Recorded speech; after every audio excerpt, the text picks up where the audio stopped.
the screen be here? Couple of seconds, Couple of seconds, right.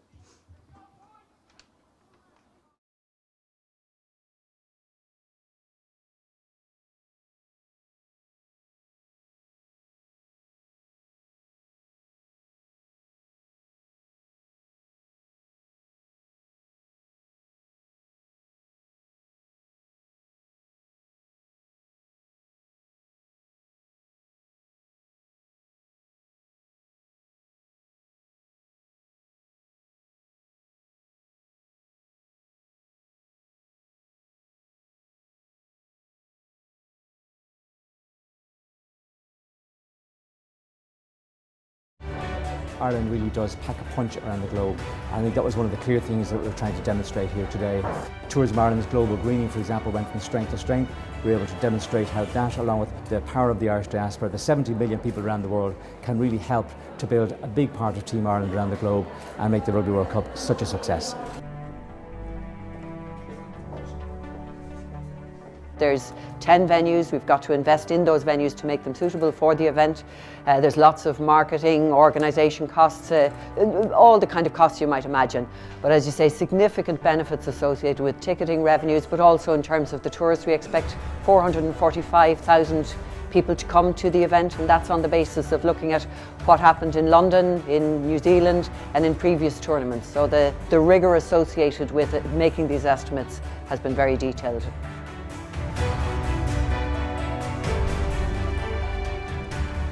We've done a lot of work over the last couple of years in identifying bases, and we've identified 94 bases across Ireland which would all be capable of hosting any one of the 20 teams in Rugby World Cup in 2023.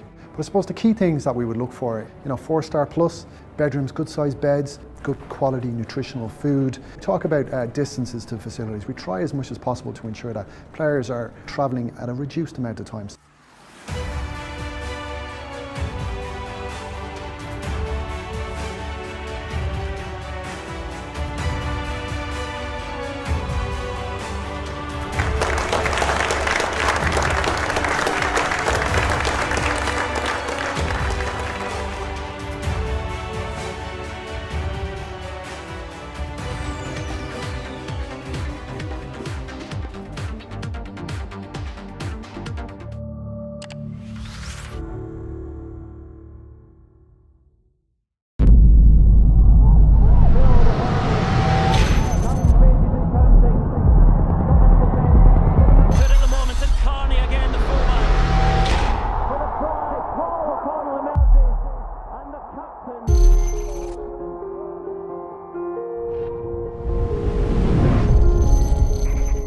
I've been lucky to have experienced so many great moments here, both as a player and a supporter. But I believe the best is yet to come. Rugby World Cup 2023 will mark 200 years since William Webb Ellis invented the game of rugby. Where better to celebrate that than in the world's oldest international rugby stadium?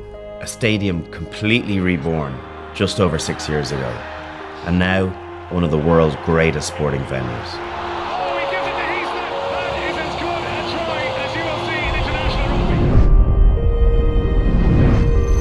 The Gaelic Athletic Association, Ireland's biggest sporting organisation, and a key partner in Ireland's bid to host Rugby World Cup 2023.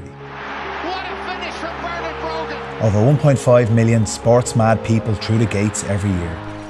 And this is home, Croke Park. Capacity 82,300, the third largest stadium in Europe. I have a lot of family history here.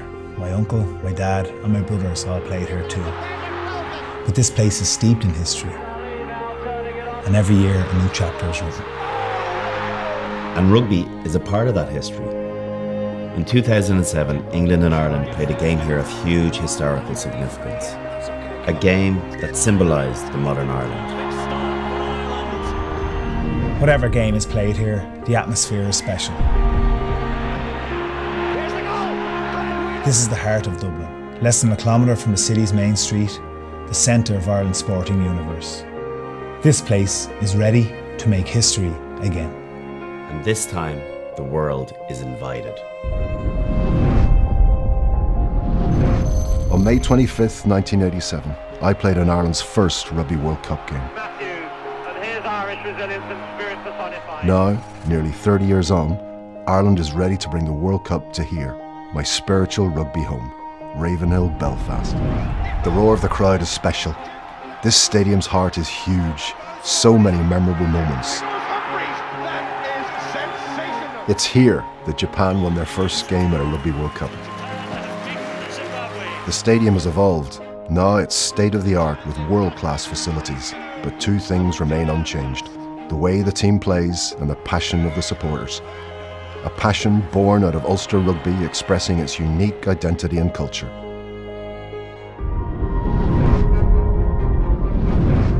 If ever stadium was a fortress, this is it. Thomond Park, the home of Munster rugby. This isn't just in the community, this is the community. You want atmosphere? This place has got it.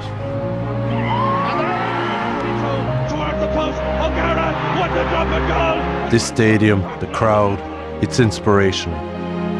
When you put on a jersey in this stadium, it makes you bigger, it makes you better.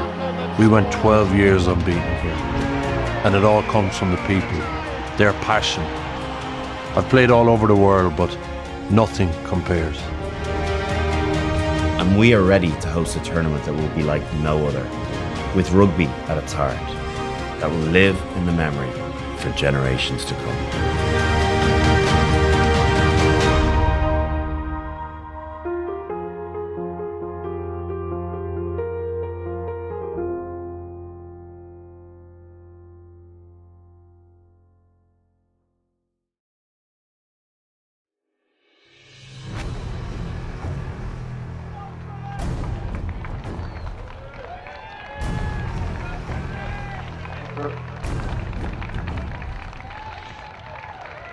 I go through the two teams once again. UCD RSC, Karen Crowley, number 15. Number 14, Tommy O'Brien, 13, Stephen Murphy, 12, Jamie Hill, the captain, 11, Barry Daly, 10, Matthew Gilson, 9, Nick Peters, 1, Liam Hyland, 2, Sean McNulty, 3, Andrew Porter, 4, Josh Murphy, 5, Emmett McMahon, 6, Greg Jones, 7, Sean McKeown, 8, Tyler Timmons. The replacements are from 16, Gordon Gray, 17, Robert Bird, 18, Brian Foley, 19, Alex Penny, 20, Calvin Mullen, 21, Tom Fletcher, 22, Andy Marks. Dublin University Football Club is 15, Colin Hogan, 14, Tim Open, 13, Good evening and welcome to Belfield, home of UCD Rugby Football Club for this Ulster Bank League Division 1A League match, which also of course doubles up as the annual colours match between College and Trinity, or given their proper names, University College Dublin and Dublin University. In round 2 of the Ulster Bank League, UCD beat Trinity 23-13 in College Park and will be very keen to do the double over the old enemy. We have a fabulous evening here in Belfield for this Ulster Bank League match. The pitch is in superb condition. Hopefully you're set for a wonderful rugby occasion. Currently UCD are 5th in Division 1A with 38 points and Trinity are 7th, 3 points behind. With me tonight is Dermot O'Mahony from the Leinster branch. Dermot, how do you see this evening's game panning out? Thank you, Gordon. And you always ask me that question. How do I see it panning out? Well, normally the colours game is an exciting game. Who's going to win? Hard to know. UCD 3 points better off. Maybe the Trinity need is greater. They need a win to escape the relegation zone. And I'm going to go for Trinity just about. And there was an up and under by Nick Peters, the scrum half for UCD, which didn't go very far. He's going to have a second attempt now, and that's, you can see the strength of the wind here is actually holding the ball up. UCD would have been offside and they stayed back there. I saw Nick playing last weekend in Oxford for the Irish Students 15 against the English students, and he had a very, very good game. Cracking player. So Trinity now in possession between the 10 and 22 metre line. Our referee tonight is Kieran Barry from Cork. Kieran, who played All-Ireland League football for Dolphin and is one of the rising stars in Irish refereeing. Michael Courtney kicking through there. It's a good kick back down by Kieran Frawley. of the Irish under-20 team, who's getting on tonight because UCD are actually missing 2 or 3 players who are away with an Irish Sevens team who are playing in the famous Melrose Sevens. They're missing Billy Dardis, their normal full-back. They're missing Will Connors, and also Hugo Keenan is away. And I also believe that Harry McNulty, who is not in the academy, has been pulled into the squad as well. Crooked throw there to start the evening off for the UCD hooker Sean McNulty, another one of the, I think it's 4 academy players, Dermot, that UCD have. Sean McNulty at hooker, Andrew Porter, who is, they're trying to move from a loose head to a tight head at the moment. Josh Murphy, who's playing in the second row but is normally a back row, and the number 8 Patter Timmins is also in the academy. And well, of course, Patter Timmins, I think, got a full contract with Leinster during the week. He's been captain of the B&I Cup team, the Leinster A team, this season. And as you say, he packs down at number 8, former Clongowes Wood College number 8. So it's this time it's Trinity. It's a good break by the scrum half to move it up to halfway. Very much a feeling out process at the moment, of course, Gordon. Trinity scrum half is a man with no number on his back. Brian Slater. Yeah, who's the captain of Trinity. He missed the first half of the season with a shoulder injury, but thankfully in his year as captain he's back playing. Both defences very quick rushing up. Referee will need to be very vigilant that they're staying back on side. And having said that, we have the first penalty of the evening, and Trinity tap and go. It's the style Tony Smeeth likes to keep it on the move. But maybe they might have been better off there kicking for position, and certainly with the wind advantage would have got them up the field. They're going again. This time it's James Fenley, the out half, who makes the break. The referee has his hand out for advantage. I presume it's because College weren't back 10 and he's going back again. So it's 3 quick penalties for Trinity, and this one is definitely kick about 30-35 metres out, and a chance maybe for the opening score. Yes, the Trinity 10, James Fennelly, is an under 20. I saw him play Dermot in College Park a couple of weeks ago when Trinity beat Garryowen in a super game of football in the quarter-final of the Fraser McMullen Cup. He had played or been on the bench for Trinity first the previous day, and they brought him on at half-time. He transformed the game, 15-0 down at half-time to win it. They turned it around to win 35-28 or something like that. Yeah, a very exciting game, I believe. Yes, indeed. Good, a very, very good match. So Trinity have indicated they're going to have a shot at goal. So a chance for the first points of the game.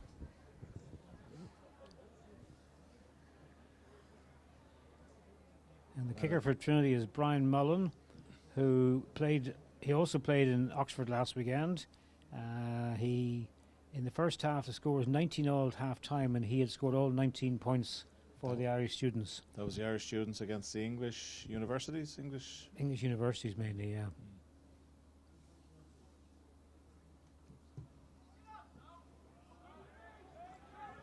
yeah. He's pushed the first one right and past the far post. Looked a fairly simple, straightforward chance, and Trinity will need, I think Trinity seem to have a bit of a breeze behind them, Dermot, and they'll need to take the points they can get.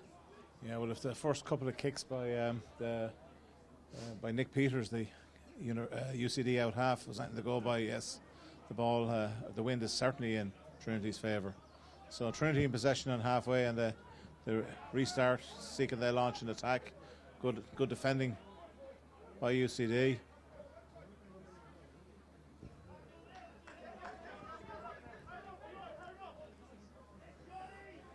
Pop pass there almost took the Trinity player by surprise. Very much so.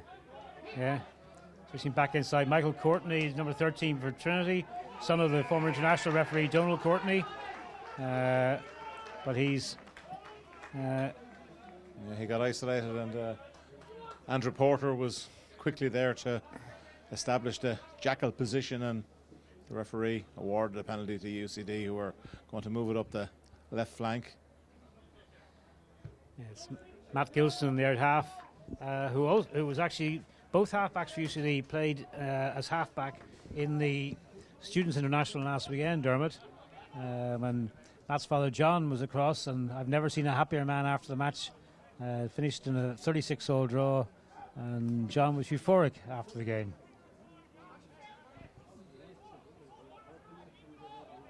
UCD win this line out better than their last effort here early in the game.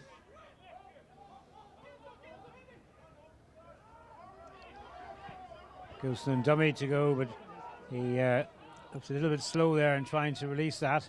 Now he pops to Porter, who's very, very promising prospect. Had a magnificent Junior World Cup last year for Ireland.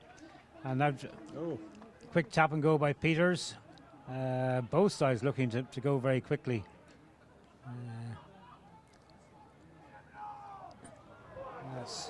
That's back to Greg Jones there. Greg Jones, unusually for a person who plays as club rugby in Dublin and lives in Dublin, also plays with Ulster A, and is rumoured to possibly have a contract with Ulster for next season. Trinity directly under the post, the referee very well positioned. UCD peeling around the side, held up again. There's a big overlap on the right if they can go quickly. They don't need it. Try. Good try. And it looks like Porter has scored that, possibly. Andrew Porter? It looks like Porter. He's running back, and it is Porter. He has a very distinctive shape, a magnificent builder rugby player. Yes, as you say, he had an outstanding Junior World Cup last year when Ireland got to the final. And he got the touchdown just to the right of the post to open the scoring for the home side. And Kieran Frawley from in front of the post bangs it over, and it's 7-0 for UCD. Object lesson there, Dermot, by UCD. First time they got into Trinity 22. They had a penalty in the 10-metre line, kicked downfield, won the line out, drove forward, and within a couple of minutes they scored. So we're 7 minutes gone, and it's UCD 7, Dublin University 0. Yeah, certainly a good start for the home side, especially after Trinity missed that early penalty opportunity. So 7 points to 0. UCD secured a kickoff, but illegally so. Obstruction as the player went up for the ball, and it's a chance for Trinity maybe to go up the line themselves and see can they gain some ground, and from it maybe see can they engineer a score. Of course, just thinking back from at the very start, Trinity had a couple of quick taps and goes, which didn't provide anything for them, but Nick Peters had a very quick tap and go off the penalty down here for UCD, drove in close to the sticks, and 4 or 5 phases later, they were over for the try. It looks like it's going to be a typical university game, not too many kicks at goal, other than maybe conversions. It's taken against the head in a line out. UCD were up very quickly in front of the jumper. Yeah, the ball was aimed at Jack Burke in the middle of the line out for Trinity, but he was unable to secure it. But looks like he's going to get another chance now, and the touch should seem to be indicating that it was taken back in, but the referee is saying no. So it's about maybe 10-15 metres outside of 22. Line out to Trinity. A reasonable crowd now, Dermot, filling the stand on the far side. The late stragglers are just leaving the pre-match lunch, which will be a very big affair. Fine taken line out there by Rafe Tyrrell.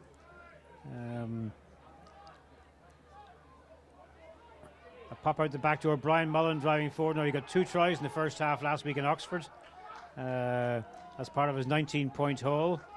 It looks like the ball is turned over. Yeah. Peters back to Gilson, but he fails to find touch. Fine take by Colm Hogan for Trinity. Again, UCD up quickly. Trinity trying to go down the blind side. That ball is passed back and it goes through Tom Ryan's hands. And it's going to be a line out for UCD about 2 or 3 yards short of their own 10-metre line. A little bit scrappy there from Trinity. UCD haven't had much ball to date, but what they have had, they've looked very sharp in possession. Yeah, they have one chance, one score. But they've knocked on here, so it's a chance for Trinity again. Driven on by the hooker at Finlay.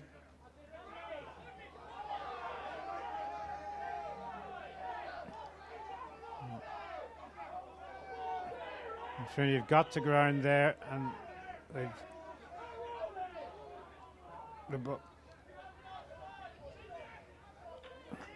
very scrappy now. The ball's there cleanly for the Trinity scrum half, Brian Slater. Driven forward now by Andrew Keating, the big prop. To Fennelly. Great drive forward by Tom Ryan. Slater again. Trinity, the referee has his arm out for advantage to Trinity. A little chip through, but that's going to go to nowhere. The referee will come back. Yep, dotted down. Another penalty to Trinity. That must be their 5th penalty.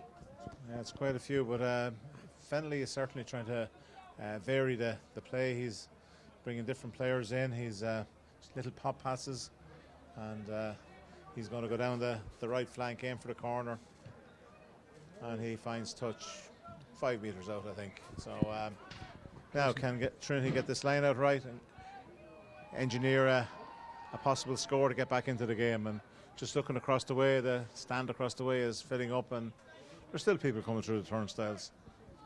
12 minutes in. Seems to be a noisy group to the left there. Would that be the UCD women's team who won their varsity match earlier on today? 22 points to 10 against Trinity. They've probably had a few sups since then. Again knocked forward by Trinity in that line out. That's a couple of lineouts they've coughed up in the UCD 22, and they really can't afford to do that. Just pops out. Oh, UCD playing a dangerous game in front of their own posts here. Trinity were alive to it. Peters has nailed round the side. There was very poor protection there from UCD for the man. Porter moves the ball on. Timmins goes on. And Barry Daly goes down the left wing as he knocked the ball on. He has. Barry Daly, who has played for Leinster senior side this year, had the misfortune to get red carded against the Scarlets, I think it was. Yeah, first minute of the second half. I think it was from the opening kickoff where he interfered with somebody in the air, and but he's a fine prospect. On a development contract with Leinster, and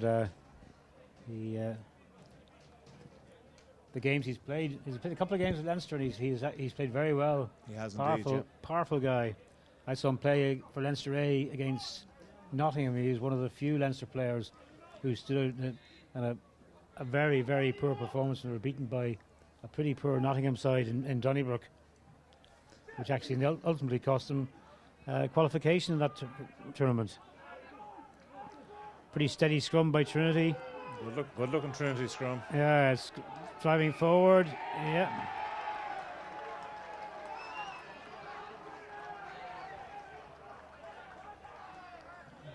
Whereas Trinity scrum, Dermot, would be coached by the legendary Hugh Maguire, who's been coaching in Trinity now for certainly whenever I was refereeing 20 years ago, he was coaching there then.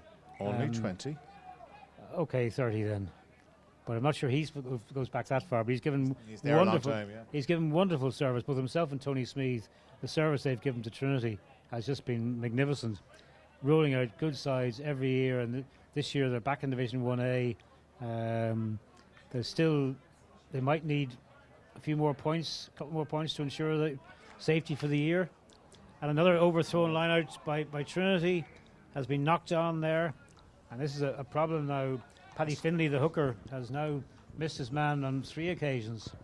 Well, they weren't all his fault, but that one seemed to sail way over everybody.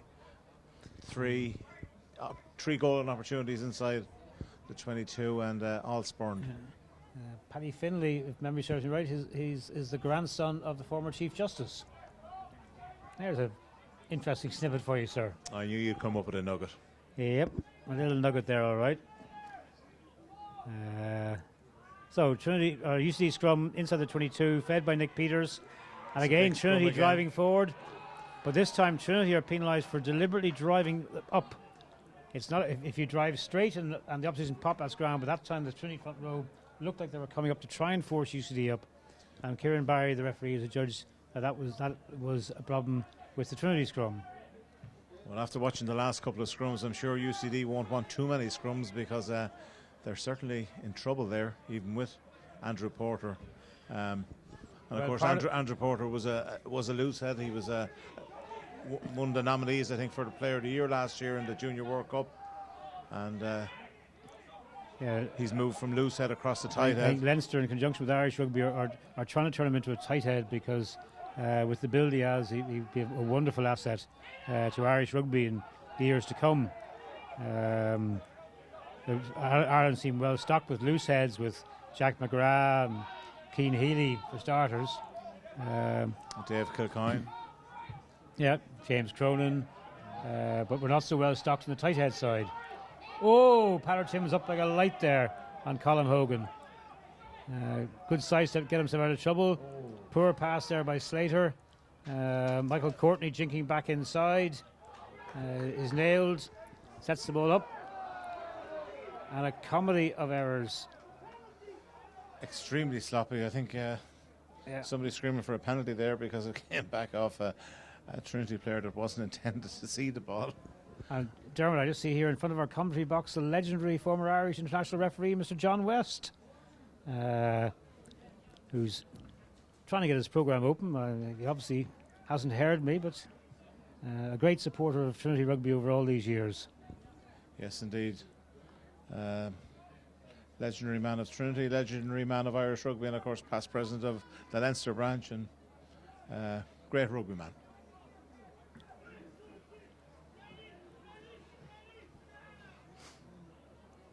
So UCD scrum, 35 years out, middle of the pitch, Peters going right. Good forward pass given there. Referee directly in line and judged that one forward.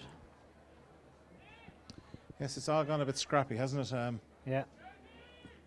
They could not ask for better conditions, but obviously the hype around a game like this here.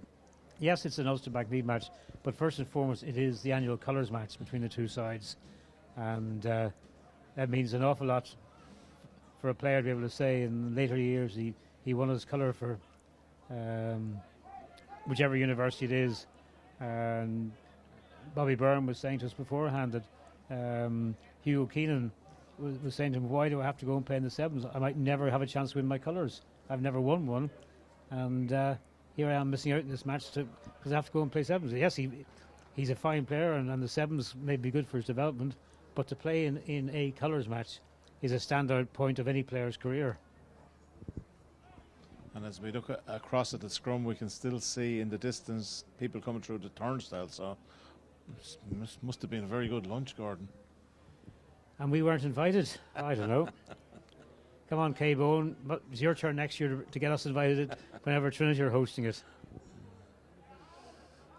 So it's another solid-looking Trinity scrum. So they're moving across.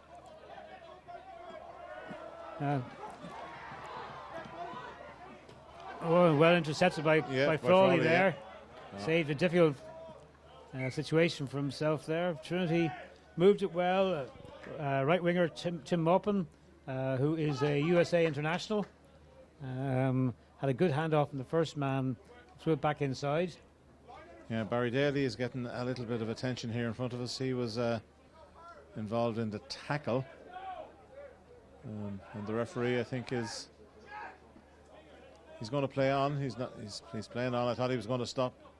There's a number of players receiving sustenance while Daly receives attention. And Reporter is down. Was it an ankle injury? I thought he was just doing his boot up, but it looks like he's Maybe it's a sympathetic injury. Are you saying he might be going down to allow his teammates to get something? Gordon, we have a little lull in play. You've refereed a number of these over the years. Any funny, unique experiences? Oh, I have to go, have to go back in the memory bank now. But one that stands out was my first ever one, was in the old Lansdowne Road. And as I came up the steps going on the pitch, I looked across and there were the two captains at the centre circle trading blows before the game even started. If memory serves me right, the UCD captain was Dave Madigan and Trinity was McCardle. And they were at each other before they even started, which just shows the hype that the players were into it. So certainly if I had any thoughts of a nice easy afternoon's refereeing, I woke up very quickly and realised that this was something special. And that was the old Lansdowne Road Stadium. Good ball off the top there. Oh, unlucky. It was a poor pass there by Jamie Glynn, the captain. Too high, wasn't sympathetic, and put his player under pressure. Yes, Frawley had no chance of holding on to that.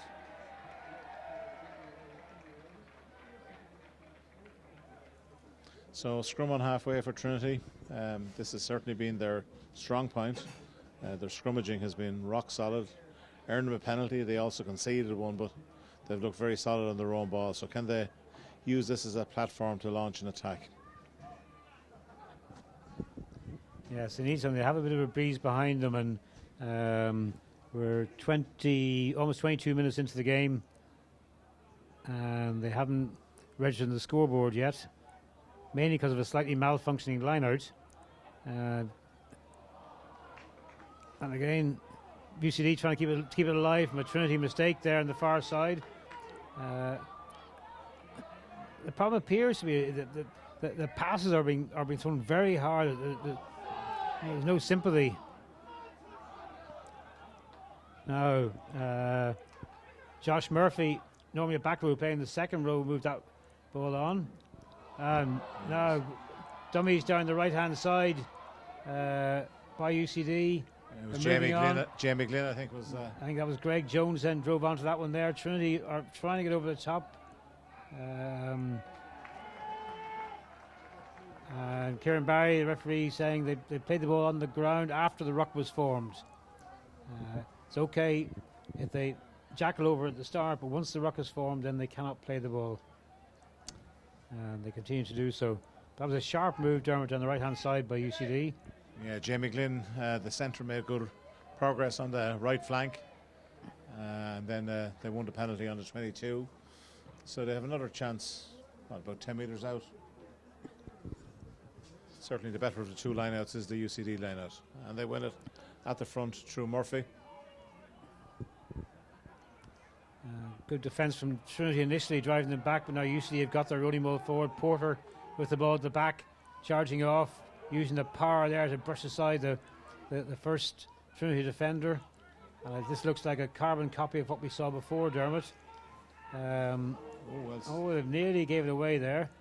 Well rescued. They're still going forward.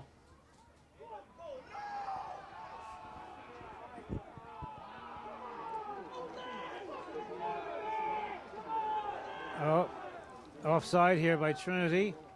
In the red zone, is the referee going to do is he just going to give the penalty, or is he going to?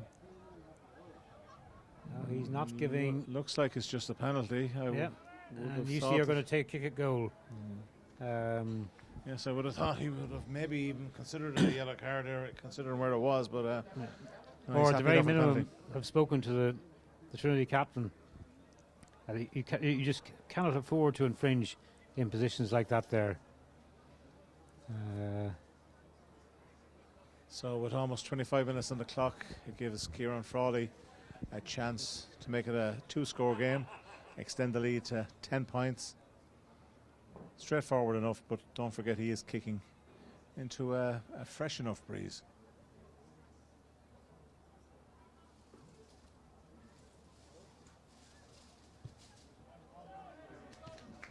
And that's good, and it's 10 points to 0 in favour of UCD.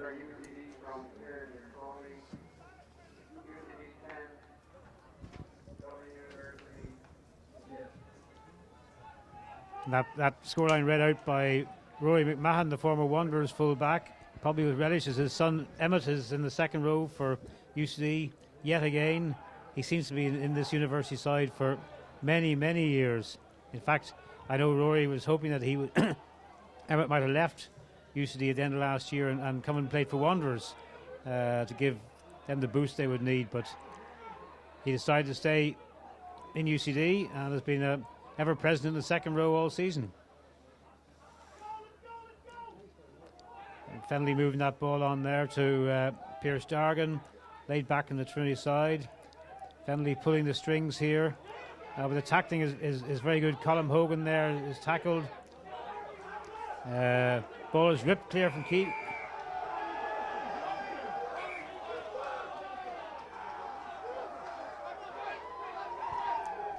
Kieran Barry, the referee, has penalised UCD for stripping the ball from the Trinity prop, Andrew Keating. I think he's saying he was on the ground, but I think he was probably a little bit unlucky there to be penalised for that. Well, in fairness to Andy Keating, he did extremely well to take the pass in the first place because it was behind him and he had to reach back and juggle with it. So maybe he got the benefit of the doubt for his little bit of skill. But he was trying to get to ground, but I must say, if we'd seen an action replay of that, the ball might have been stripped just before as he hit the ground. So we've another line out, attacking line out for Trinity. Can they do any better than their last few attempts? They've gone to a shortened four-man line out.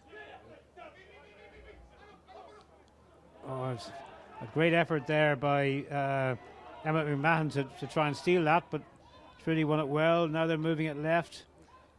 Fennelly again into Kyle Dixon.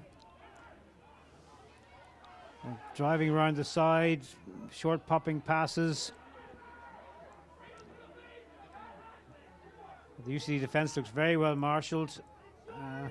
They're going up the middle, which you would have thought with the strength of the UCD pack may not be the best way for Trinity to go. With four academy guys in the pack, you thought it would be a strength of theirs. Keating having a big game for Trinity.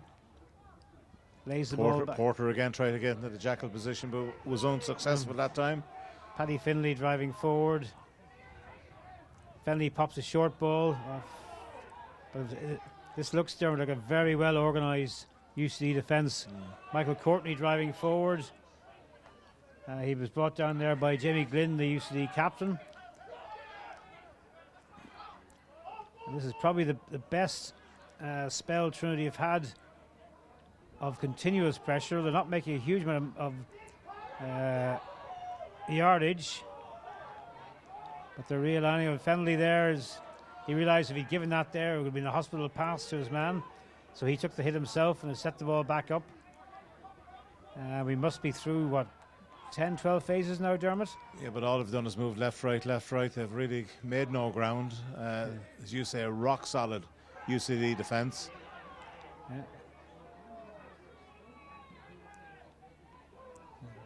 Stepping back inside was...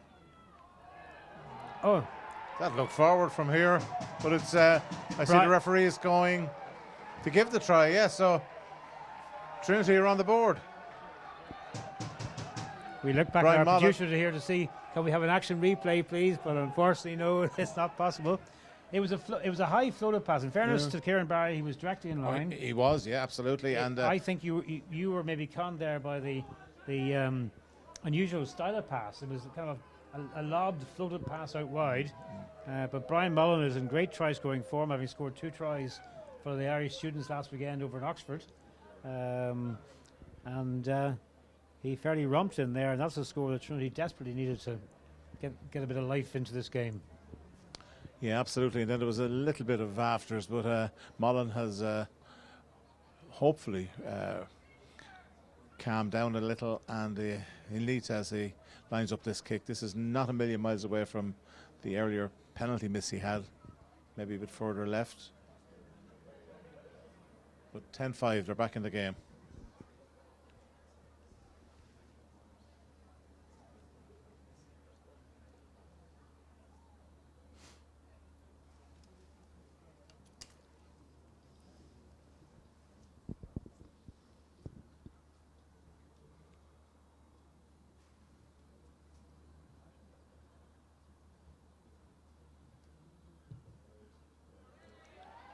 Good strike and straight between the posts.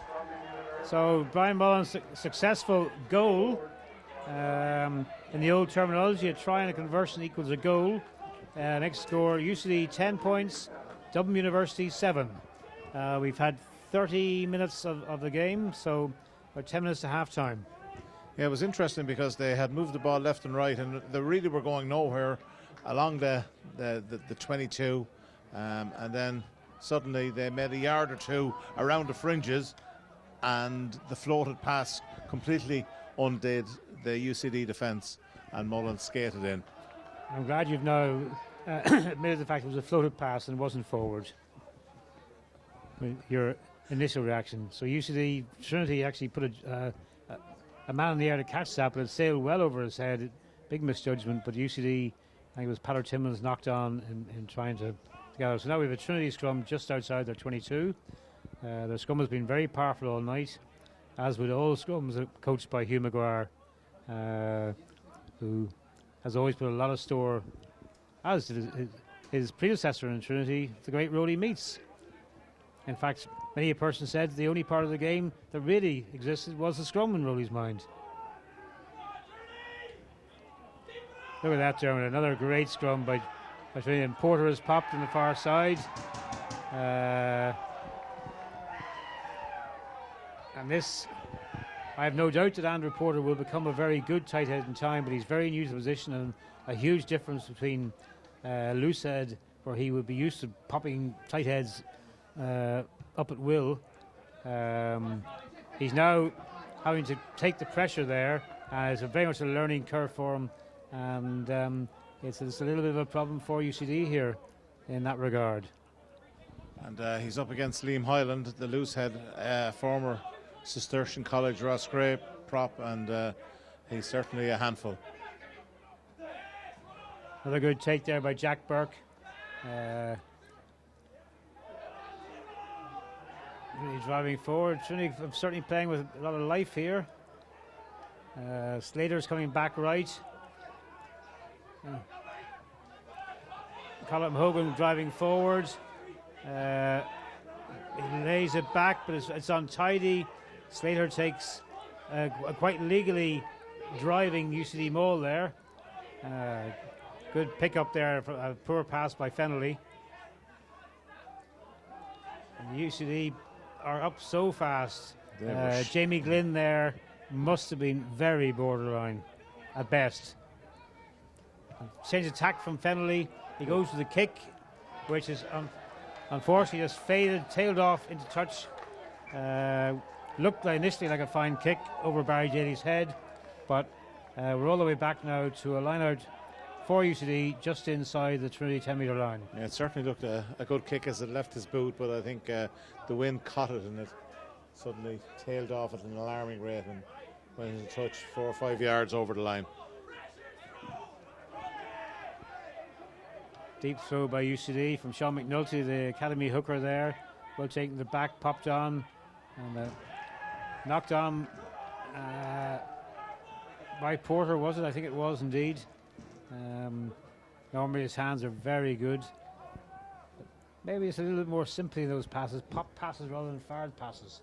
Yeah, there's a lot of velocity in the passing this evening.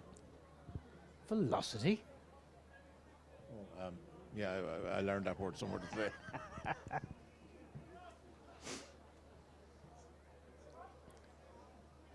So we have another Trinity scrum, so again, the ideal platform for them to launch an attack.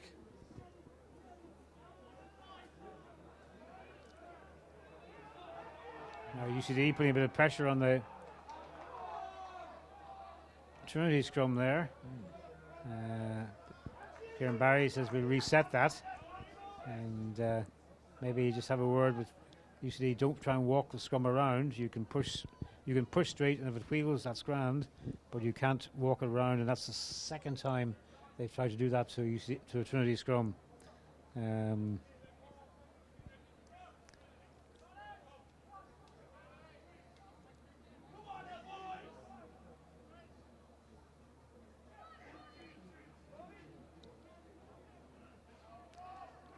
again, Trinity driving forward on the tight head side there through Andrew Keating.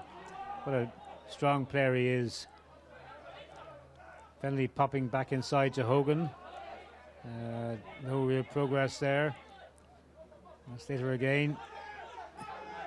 He pops it to Richard Dunn. Standing still here, really. It's certainly Dermot a very, very well drilled UC defence. Although Kyle Dixon made some progress there, but we're almost back to where we started.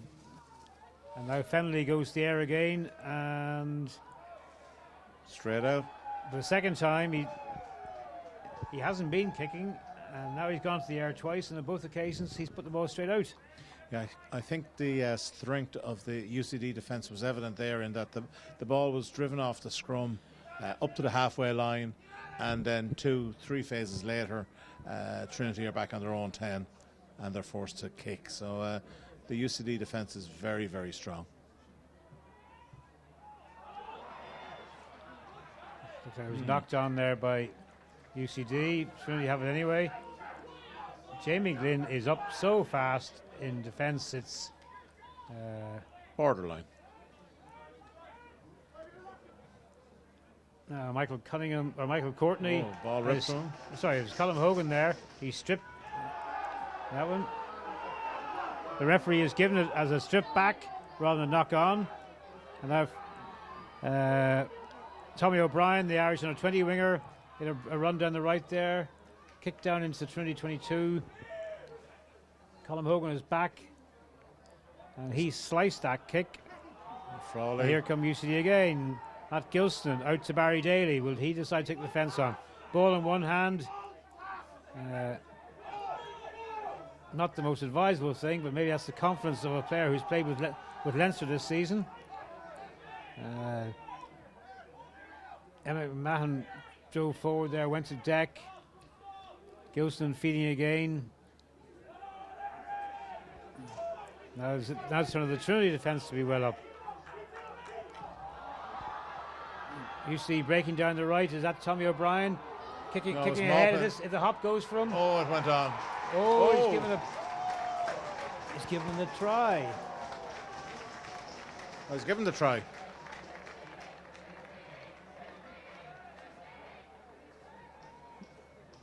I think it's Tommy O'Brien. I think it was Tommy O'Brien, yes. Yeah. Here we are again. If we. Oh, we do have action replays. Wonderful. Well done, John. It was O'Brien made the first kind of cut. Yes, he bounced off one tackle, chipped ahead, beat Courtney for pace, caught it, and well, he was first to the ball. The referee was very close, and he adjudged that he touched it down legally. So, try.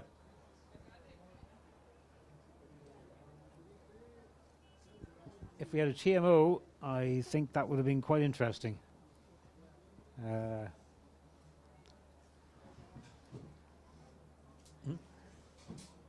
Here, we're just seeing it here again now, Dermot. It was Nick Timley, Patter Timmins who passed O'Brien straight down.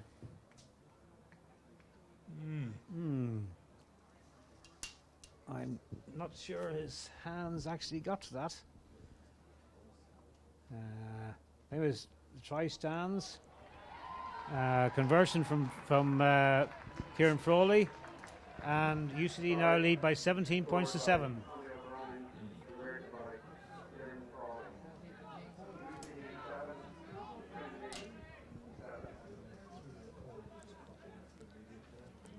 So 39 minutes gone. I think this is as a running clock. I don't think it stops, but there's hardly been a trainer on the field in the entire first half. Yeah, there was one stoppage for about a minute, so we wanted too much injury time. Game played in very good spirit, some very good tackling, tough tackling, but nothing untoward. UC might look to run the clock down here and get into half-time. I understand Dermot will be having a 10-minute half-time today because there's some time of kicking contest to entertain what is quite a reasonable crowd. I would have hoped for more. I seem to remember the match, and that is half-time, in fact. So you'd hear the loudspeaker there from the far side, Rory Mahon. Here in Belfield at half-time, it's UCD 17 points, Trinity 7. Please join us again in about 10 minutes when we resume.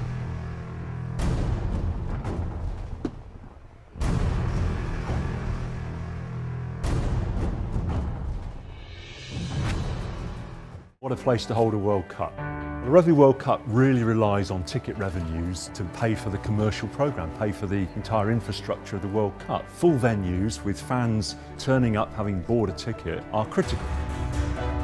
And if you get that right and people engage with your ticketing plan and your ticketing strategy, you can actually have very full stadia across all 48 matches. Bringing the world to the World Cup is what the ticketing strategy is all about.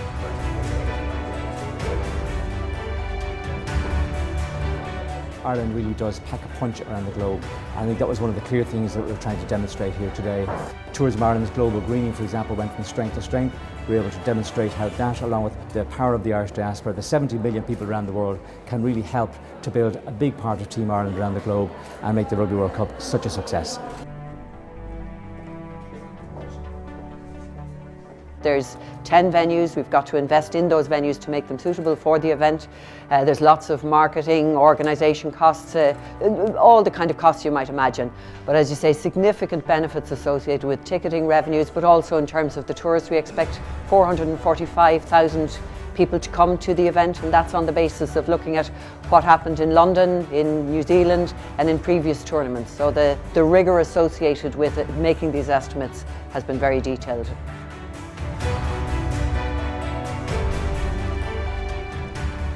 We've done a lot of work over the last couple of years in identifying bases, and we've identified 94 bases across Ireland which would all be capable of hosting any one of the 20 teams in the Rugby World Cup in 2023. But I suppose the key things that we would look for, 4-star plus, bedrooms, good sized beds, good quality nutritional food. Talk about distances to facilities. We try as much as possible to ensure that players are travelling at a reduced amount of times.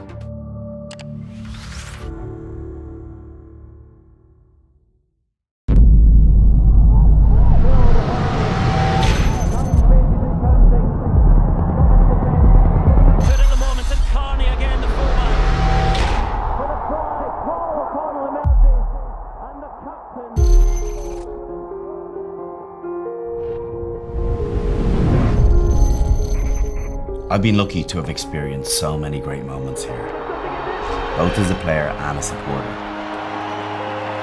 But I believe the best is yet to come. Rugby World Cup 2023 will mark 200 years since William Webb Ellis invented the game of rugby. Where better to celebrate that than in the world's oldest international rugby stadium? A stadium completely reborn just over 6 years ago, and now one of the world's greatest sporting venues.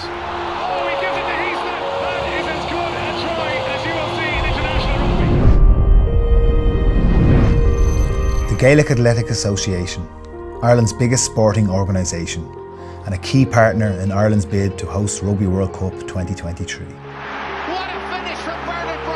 Over 1.5 million sports-mad people through the gates every year. And this is home, Croke Park. Capacity 82,300, the third largest stadium in Europe. I have a lot of family history here. My uncle, my dad and my brothers all played here too. But this place is steeped in history. And every year a new chapter is written. And rugby is a part of that history. In 2007, England and Ireland played a game here of huge historical significance. A game that symbolised the modern Ireland. Whatever game is played here, the atmosphere is special. Here's the goal!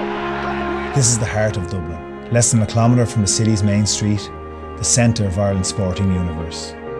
This place is ready to make history again. And this time, the world is invited. On May 25th, 1987, I played in Ireland's first Rugby World Cup game. Now, nearly 30 years on, Ireland is ready to bring the World Cup to here, my spiritual rugby home, Ravenhill, Belfast. The roar of the crowd is special. This stadium's heart is huge. So many memorable moments. It's here that Japan won their first game at a Rugby World Cup. The stadium has evolved. Now it's state-of-the-art with world-class facilities. But two things remain unchanged: the way the team plays and the passion of the supporters. A passion born out of Ulster rugby expressing its unique identity and culture.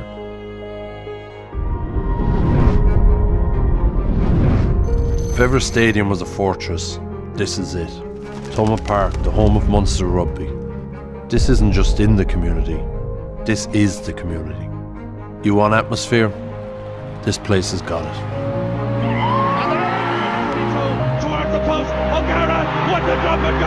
This stadium, the crowd, it's inspirational. When you put on a jersey in this stadium, it makes you bigger, it makes you better. We went 12 years unbeaten here. And it all comes from the people, their passion. I've played all over the world, but nothing compares. And we are ready to host a tournament that will be like no other, with rugby at its heart, that will live in the memory for generations to come.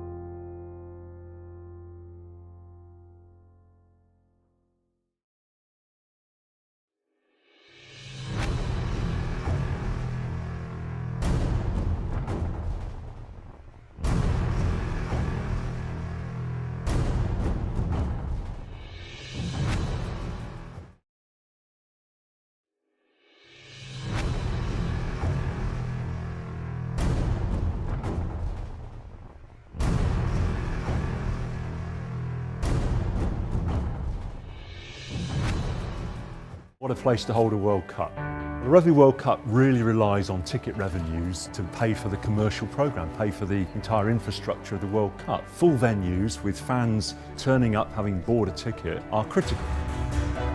And if you get that right and people engage with your ticketing plan and your ticketing strategy, you can actually have very full stadia across all 48 matches. Bringing the world to the World Cup is what the ticketing strategy is all about.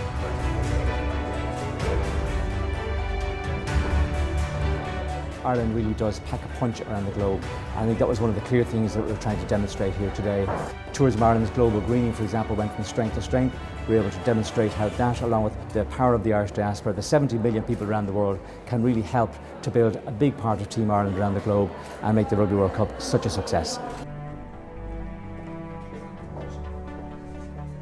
There's 10 venues. We've got to invest in those venues to make them suitable for the event.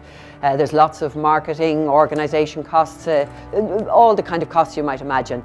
But as you say, significant benefits associated with ticketing revenues, but also in terms of the tourists. We expect 445,000 people to come to the event, and that's on the basis of looking at what happened in London, in New Zealand and in previous tournaments. So the rigour associated with making these estimates has been very detailed.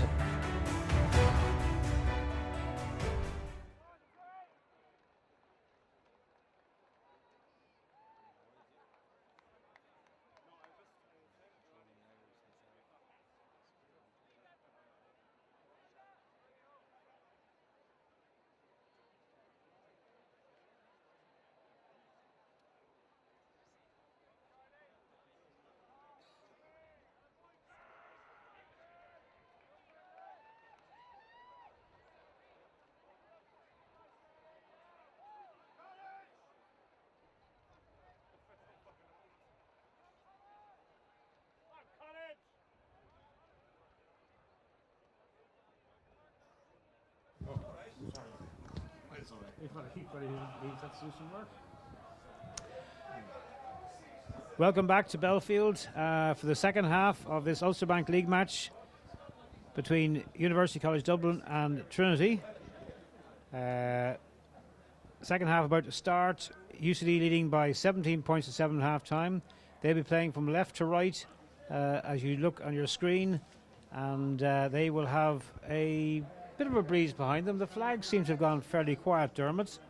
Yeah, the breeze seems to have died a bit, Gordon, all right. Yeah, but maybe just like Augusta last night, the breeze died and we saw a bit of scoring.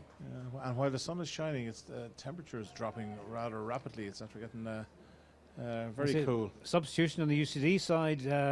Gavin Mullen, the son of the legendary Brendan Mullen, is on in the centre for UCD. He played in the Six Nations for the Irish under-20s.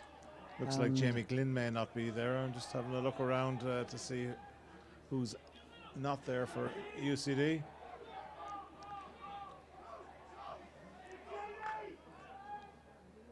Really picking and driving and attempted outside break there by Michael Courtney on Gavin Mullen, but Gavin Mullen defended well, got his man despite the Courtney was a strong runner. Good contest there, but the ball's been the ball's been lost forward, but Sean McNulty tries to plead his innocence and not happy at being penalised there. And Trinity will have a penalty just outside the 22, kick for touch, which will have a line out just inside the UCD half. Jamie Glynn, the skipper, seems to be the player who's gone off for UCD. And Gavin Mullen. Be interesting, Dermot, to see how that affects their defence, because he was flying up in defence all the time. Playing like a man possessed.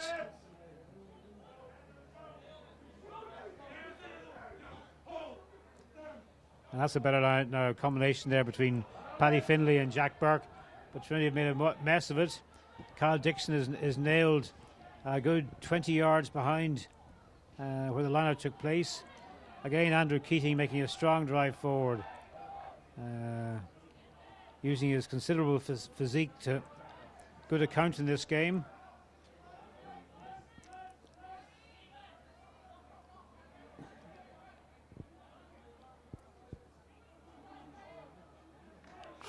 Trinity have been finding it very difficult to break down or unlock this UC defence. The drive forward there through Eric O'Sullivan, but they're just making no progress despite the fact Finlay is trying. And now Courtney feeds and no. Yeah, there's a good run there by Brian Mullen, who's kind of foot tripped. Colin Hogan goes crossfield but gets nailed. Andrew Porter seems a real exponent of Jackal. Every chance he gets, he's in over the top. So nicely delayed pass there by Fennelly. I'm sure he's running from deep again. Michael Courtney making every effort.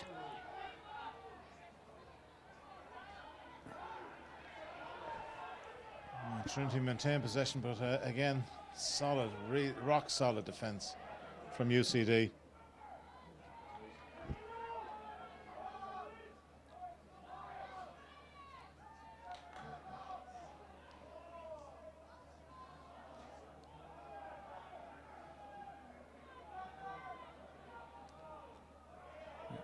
UCD player on the far side looks like he's in a spot of bother. I thought initially he might have been lying down to avoid blocking the pass, but no, he's going to need a bit of attention. He's up now, but he looks a bit shook, as they say. As Kieran Barry, the referee, gives a penalty to Trinity. Brian Slater passes it on to James Fennelly, who will again kick for touch. That looks a better kick there, but Trinity will have a line out 12 yards inside UCD's half. I think, Dermot, they really need, they've got to get an early score here in this half, put pressure on UCD. Yeah, and there's a replacement coming on for UCD. Brian Crawley is coming on into the front row.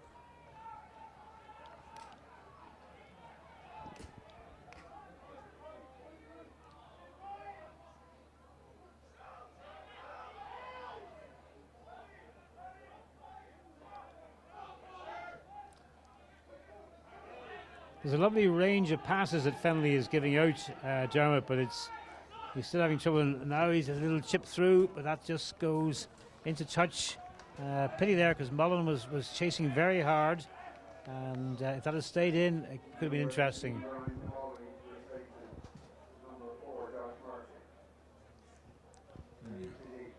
Josh Murphy looked like he was hobbling quite badly coming off there. I wouldn't think we'll see him again. Yeah.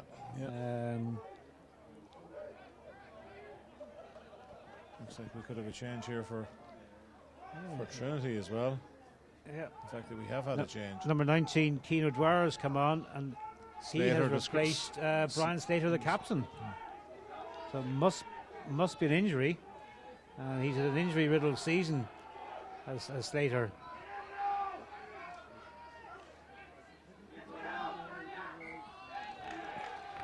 Little knock on there by Brian Coley, the replacement, his first action in the game.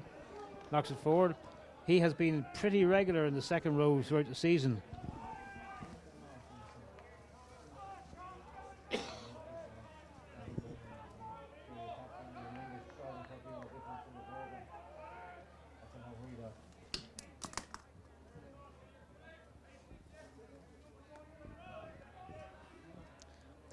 So Trinity scrum to be fed by Keane O'Dwyer, his first action since he came on. And the scrum just slips down and will be reset. I've just been informed from the UCD camp that it's actually Stephen Murphy who went off and not Jamie Glynn, so our numbering doesn't tally with the numbering on the pitch. 12 and 13 seem to be reversed. It wouldn't be the first time this season that's happened.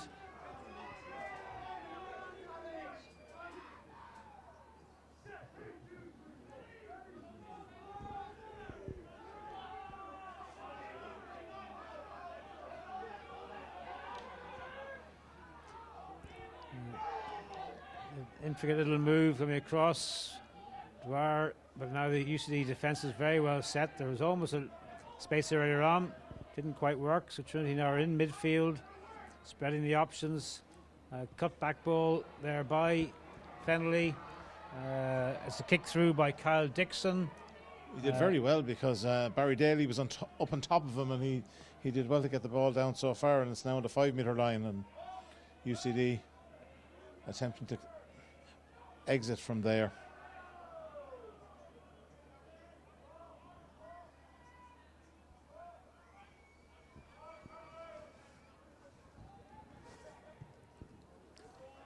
Clearing kick by Peters.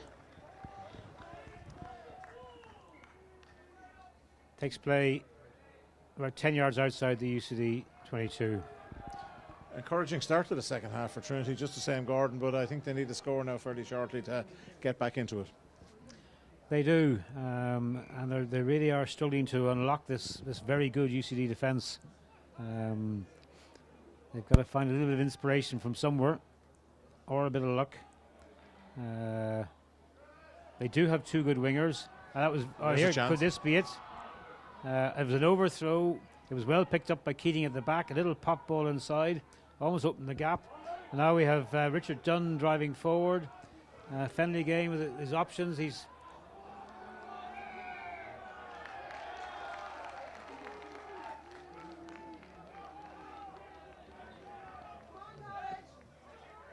Peters has taken, Matt Gilson has taken a quick one there for UCD. Trinity were penalised for offside. The ball bounced off one player to another, and from a very ambitious attempt with a pass.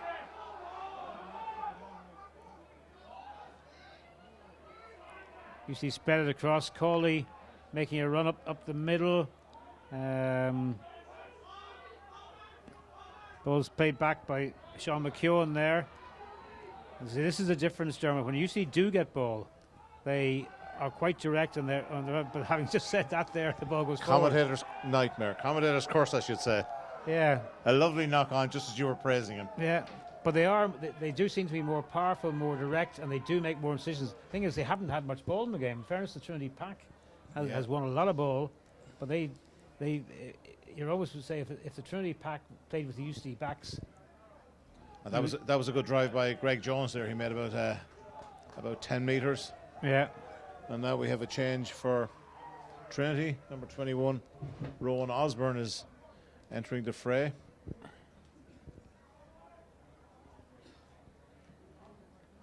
He looks a big unit in the second row.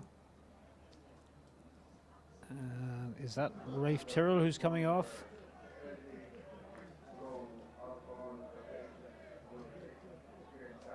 Oh, it's Pierce Darg and the number 6 has come off. It's a handshake from Hugh Maguire on the side there. Of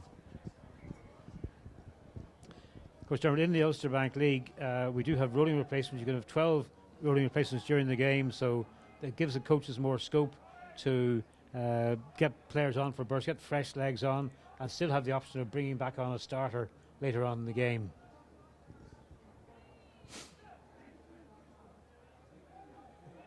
That's a big difference from the professional game, which is, I think it's 8 subs now, isn't it?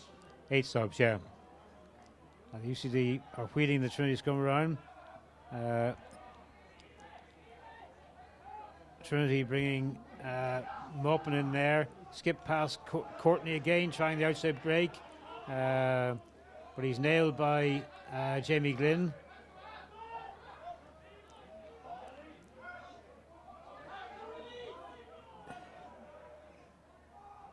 Oh, Rafe. Oh, well done. Brilliant. Pick through. And Barry Daly is away, and nobody surely is going to catch him. Fantastic piece of skill by Gilson to get it out to him. It was unfortunately an attempted flick on by Andrew Keating in midfield there. Went astray. Ball it looked like it had been knocked on by UCD, but they got to it. I'm sure now John Sherwin, our producer here, will give us a replay of that. To all intents and purposes, it looked like it was going to go forward. It was a marvellous bit of skill by Gilson, and just to here we go again. Yeah. Keating flicks it on. Gilson then taps it over the head and then flicks it back to Daly, who is just gone. Once he got it, there was only ever going to be one result. Yeah. So we have a. I'm interested in your comment there that Matt Gilson had flicked it over the head of the player. That would be illegal, of course, to do that there. You cannot deliberately flick it over the head of somebody, because what you are trying to do then would be to avoid being tackled. So maybe you'd like to rephrase that? Okay, let's use the word juggled. Whether it was juggled or flicked, it was a. I remember a match in the sports ground in Galway when one of the Chungalung brothers was refereeing, and the conversion comes off the right upright. Go ahead, Gordon. They at one stage whoever the visitors were attacking, and there was a bouncing ball. It was knocked forward over the head of the Trinity of the Connacht fullback, who stood there, kind of gasped, saying "knock on," run around, picked up, and that's gone straight into touch. It was gathered on the far side, ran for try. Referee gave the try. So afterwards, I was there, I think that day, as a referee assessor, quite possibly, and I said to him, "Can you just talk through that try?" He said, "Yeah." I said, "The ball was knocked over the man." I said, "Yeah, it was deliberately knocked over." He said, "Yeah, that's okay." I said, "But why would he knock it over the player's head? So he wouldn't be tackled." "Yeah, that makes it totally illegal," said I. That was not a try. End of story. And he looked rather bemused. But then he'd refereed like that all day.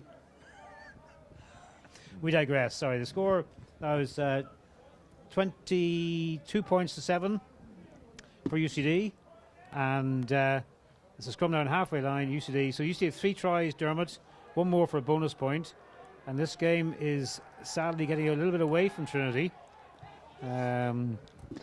Peters kicks through. Brian Mullen goes back, gathers well. He certainly won't be found one. He'll be looking to go.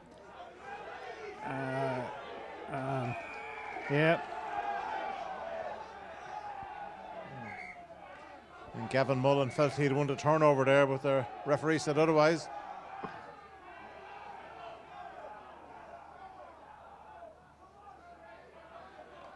He's saying that he never released him, but I don't.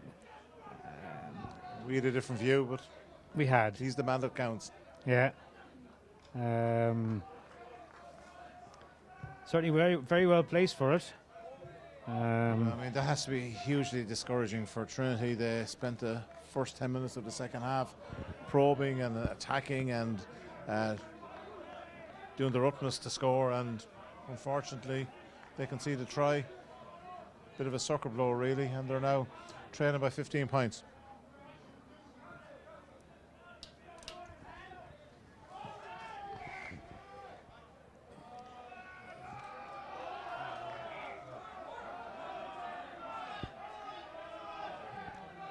Bit of miscommunication there in the Trinity ranks. We weren't quite sure what was happening. As a Paddy Finlay throw picked off there by UCD. Cawley drives it on, and now it's Sean McNulty, the hooker, drives it up.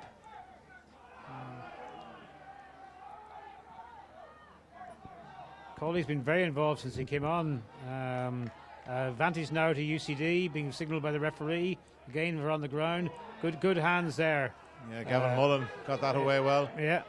Driven forward now by Tyler Timmins. Yep. Sean McNulty again acting as scrum half. And UCD getting more ambitious now. It's Porter in midfield. Very well tackled there by his the Trinity hooker, Paddy Finlay. Classic tackle around the ankles, which probably is about the only way he will stop Porter. He's such a man mountain.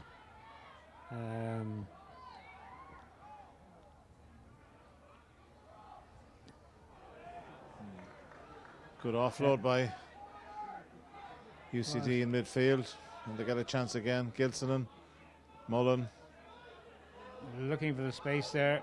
Good counter drive by Trinity, but the ball is still available there for UCD. Gilsonen goes forward. Now that looks a very good turnover by Trinity. Yeah, should be an excellent turnover. And now they've got space. Can Mullen get away? Yes, he's away. Mullen's away again. And this good tackle by Jamie Glynn. It was almost the commentator's curse again there. I was about to say this man knows how to score tries. Great tackle by Jamie Glynn. It was. But it was a great turnover. They suddenly had a 2-1 right here in front of us on the left flank. Set Mullen. Mullen was set away. But from his perspective, he tried to step inside and then out. But Jamie Glynn wasn't buying it and tackled him superbly. However, it was a UCD foot that knocked the ball into touch, and the Trinity do have an attacking line out. Interesting instruction coming from Hugh Maguire there, the forwards coach of Trinity. Keep it simple. And there can be no better advice in what can be a very, very tricky, congested game. Just do the simple things well. That's all you have to do. Rugby can be a very simple game, but we make it very complicated. Very true. Those profound words, Dermot, there for you there. Here's the replay of the... And actually, a very good pass by Finlay, because Mullen was ahead of him, and he pulled the pass back, and Mullen had to take it from behind him. It looked for all intents it would be forward, but because he intelligently passed it there.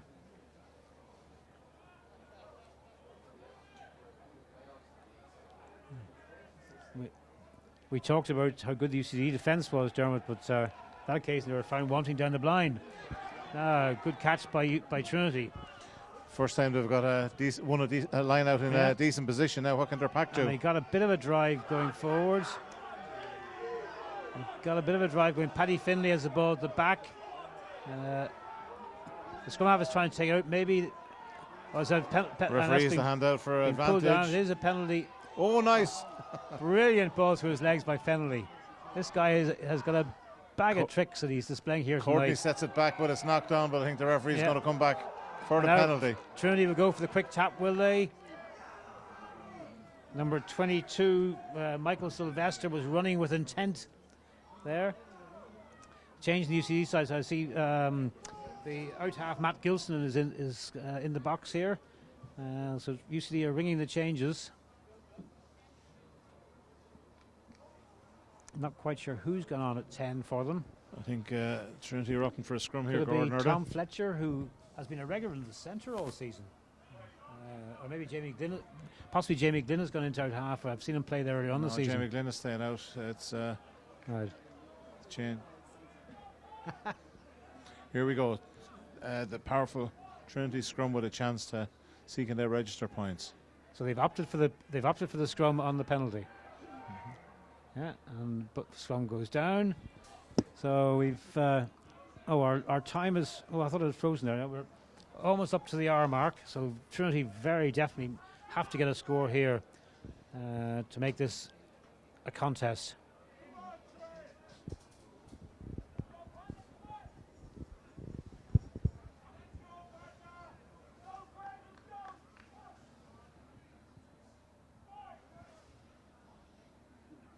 So Keane Dwyer all set to feed the ball into the scrum.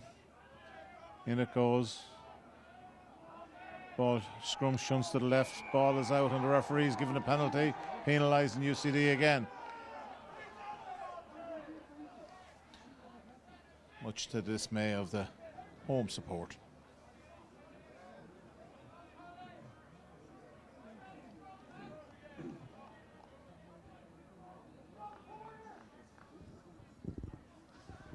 So another scrum for Trinity. Referee Kieran Barry is telling both packs what he wants. The scrums having started well, have just gone downhill a little bit.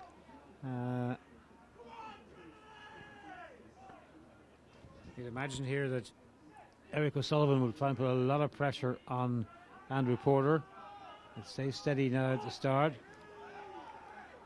Certainly, Sean McNulty, the UCD hooker, was up there very quickly, with the referees ordering a reset. There's shouts of dismay from the Trinity bench, who maybe thought they should have had an advantage there.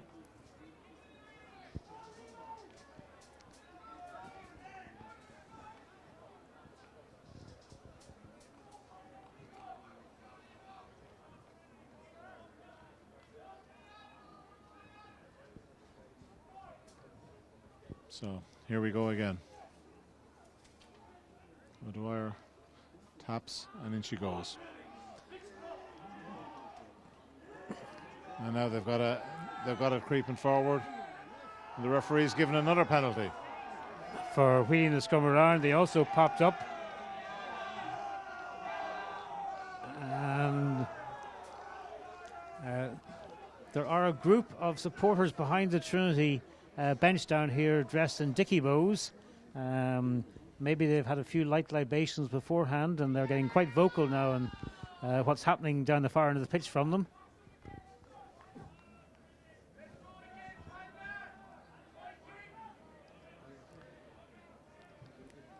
Pivotal moment in the match, Dermot, this. Yeah, Trinity must come away with some serious points here.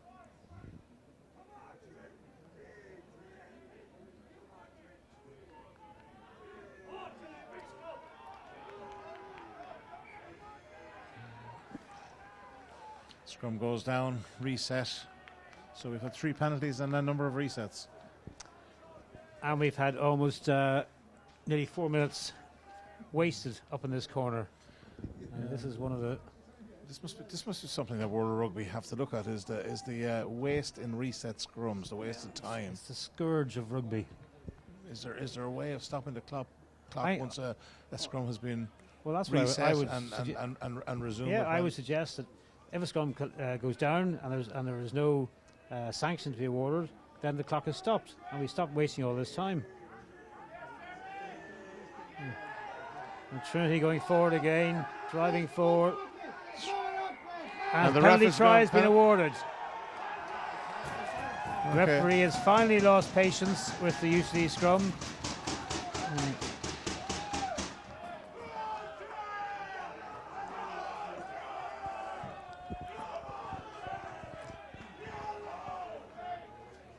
Trinity certainly got the nudge on there in that scrum. They drove forward, then the UCD seemed to stand up. That's kind of stopped the surge. And but a blow here for Trinity. Andrew Keating, their very powerful tight head prop, is hobbling off. Yeah, it looks like they've got their score at a cost.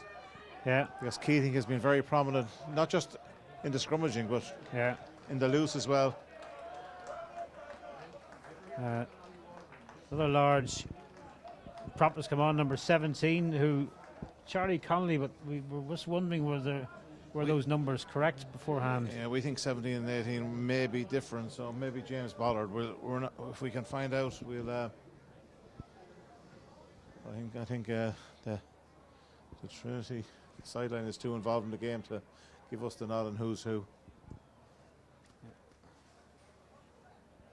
So Mullen with the conversion, or with the conversion attempt, I should say. I don't want to give it to him just yet. No, he actually missed one in front of the post last week in Oxford, direct in front of the post, which one could say cost him victory, but he also kicked one to tie the match, which bobbled, dipped, swerved, did a sidestep and plopped over the bar from almost the touchline for a 36-all draw. So he was forgiven, I think, at that stage. So with 64 minutes gone, it's UCD 22 points, Dublin University 14. So it's game back on again.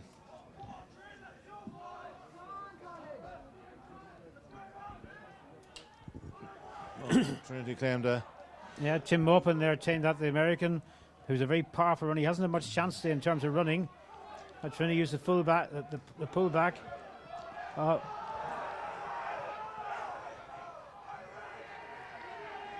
Trinity bench were roaring for a takeout there, but I think that was probably fair enough. Yeah, penalty for going to ground against Gavin Mullen.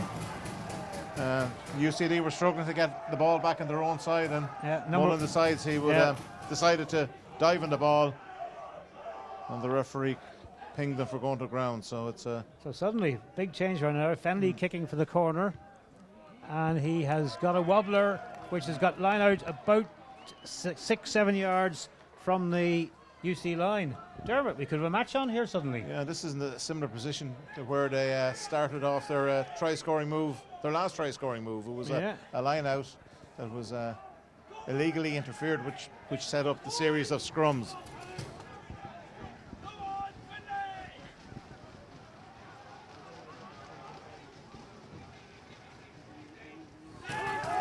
Good take at the front, driving Mole, which has gone to ground. Referee is happy that was a rugby incident. There was nothing untoward there. Trinity drive forward again. They're inside the 5.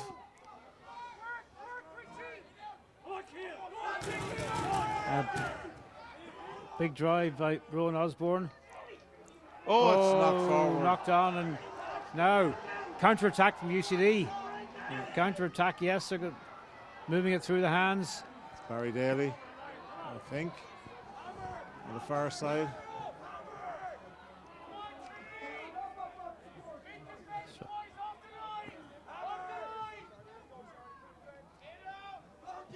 Oh, a risky pass out the back there. But UCD have recovered it.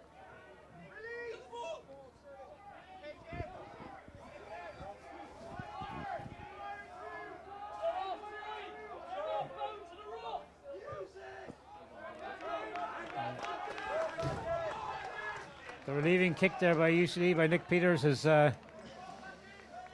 taken the ball to the line at 35 metres out to Trinity. Yeah, Tom Ryan couldn't hold the pass as he looked like he might score. He certainly was going to go very close, but he couldn't hold the pass. I'm not sure there were two players going for it, and I'm not sure he was that certain it was actually coming to him.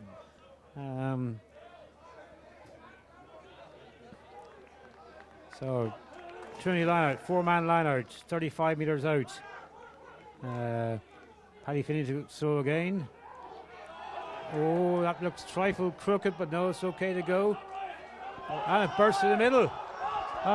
Tremendous run there by Tom Ryan. Up to the middle, and they can get it quickly out to Mullen. Must be. Yes, it is. Oh. Fabulous score for Trinity by Michael Sylvester on the left-hand side. What a super piece of rugby. That was made by Tom Ryan's initial burst through the middle. Ball was swiftly moved left, and for the first time, I think almost the entire night, Jeremy, we saw a hole in the UCD defence, and Sylvester spotted it and So great pace to career in for the try. 22-19, kick to come, and we probably have there's about 12 minutes on the clock here, but maybe a little bit longer. Yeah, it was a great burst by the number 8, Tom Ryan, who set up the position. He made about 15 metres by bursting through the centre, off the line out, and the defence, the UCD defence, was unhinged. It was very narrow. The ball was quickly moved out to the left. There was a gap, big gap between the winger and his next man, and Sylvester took full advantage of it. And he's managed to run around to about halfway around towards the post to make it an easier kick for Mullen. This to make it a 1-point game, and suddenly from this looking UCD home and dried, not a problem. It's now game on.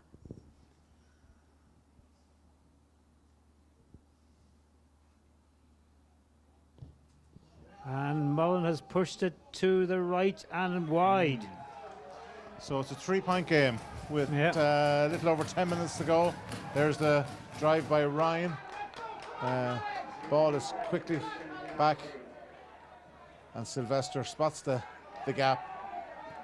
Yeah, he went between two forwards. Andrew Porter was inside defender, and number 19, Alex Penny, was out in the wing. So a little over 10 minutes to go, and it's 22 points to 19 in favour of UCD. Mullen with a kick from that.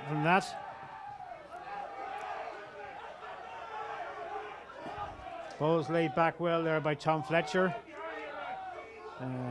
Popped up by Cawley, taken on by Greg Jones. He's hammered back. They lose a few metres there. Peter's going right. They're well stocked here on the right hand side. UCD, if Trinity can get the numbers, they've got a few people over now. But a knock on. Ball's turned over. And suddenly, Dermot, this game has gone and seems to be in Trinity's favour. If they can just. They have numbers wide right. Michael Courtney, I think,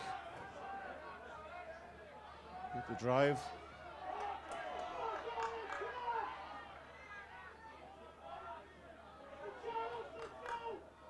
Well, players going to static on the far side, but it's all slow down.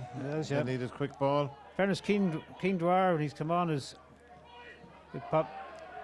Yes, he's certainly speeded things up around the base Eric of the O'Sullivan with a distinctive red hat. Moving on. Tom Ryan again, who's having a big game these last few minutes. Quick ball. Great play by Dwyer. Maupin came inside.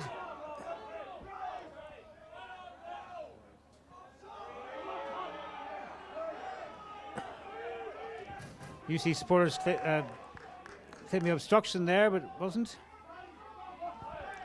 Driven forward by Kyle Dixon. And it's been turned over by UCD legally. Number 17, Robert Byrne.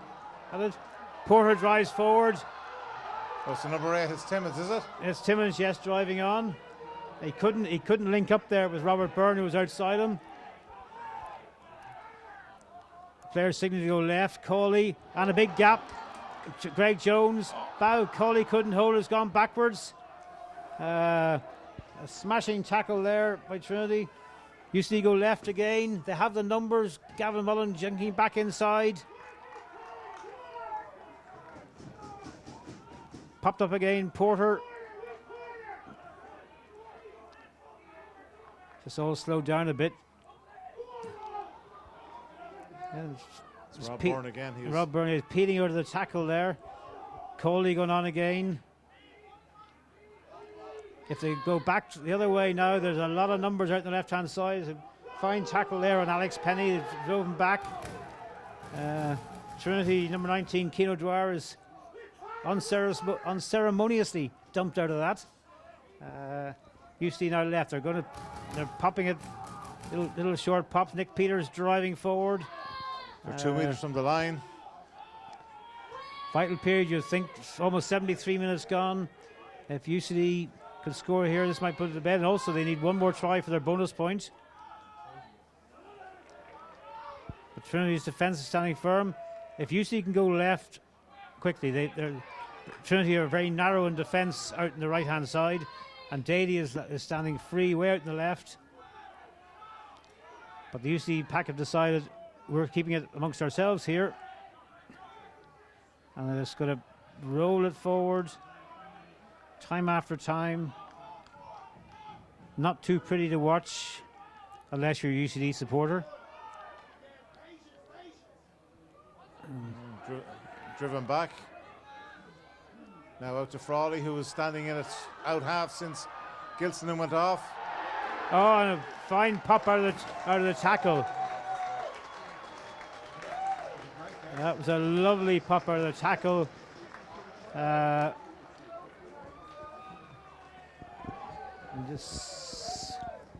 think the try was scored by Tommy O'Brien. Was not Gavin Mullen, number 20, Gordon, I think, maybe? Yeah, I'm sure now when John shows us the replay here, we'll actually see it was over the far side. Here we are now, Dermot. We're seeing the replay. It is O'Brien, yeah, they're saying O'Brien. Yeah.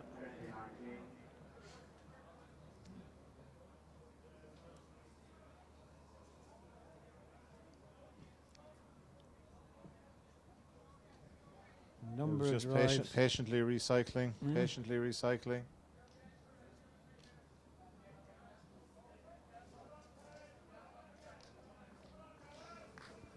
And it was really only when they were forced back at the next breakdown, I think maybe the next one was when they moved it.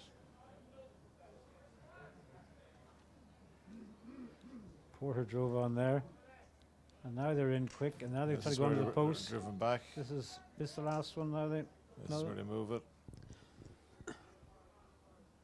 Yeah, that was Gavin Mullen with a lovely pass. Yeah. Out of the tackle. Tommy O'Brien scores, and Gavin Frawley has kicked the conversion.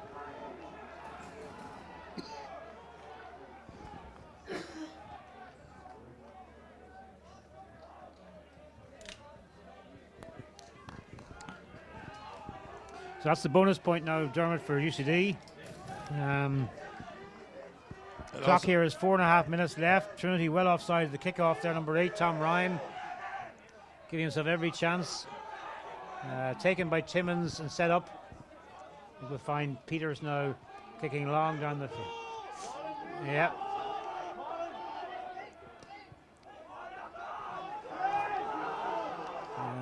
Trinity came for a knock on there. It was knocked back by one of their own players.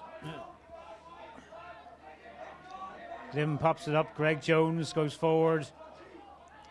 UCD into their offloading game now, which they haven't had a lot of chance to do during the game.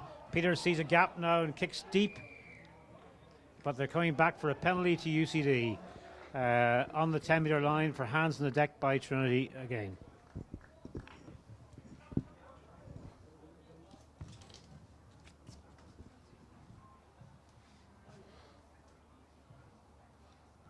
So with the 4 tries in the bag, UCD decide to have a shot at goal to try and extend that 10-point lead, and it'll be Kieran Frawley, who is now playing out half since Gilson's departure.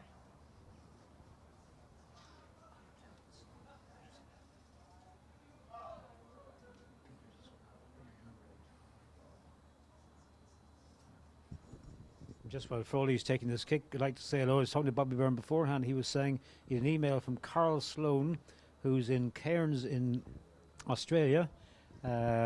He played in this colours match 30 years ago. He was inquiring was it being streamed live. When he heard it was, he said he was going to get up at 3 a.m. Australian time to watch the game.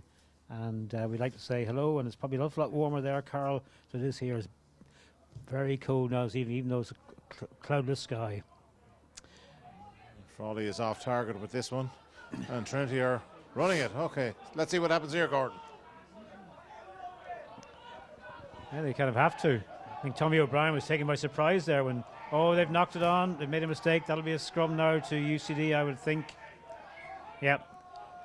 And Tommy O'Brien is almost startled that they dare take him on the outside, because he is a very, very fine defender.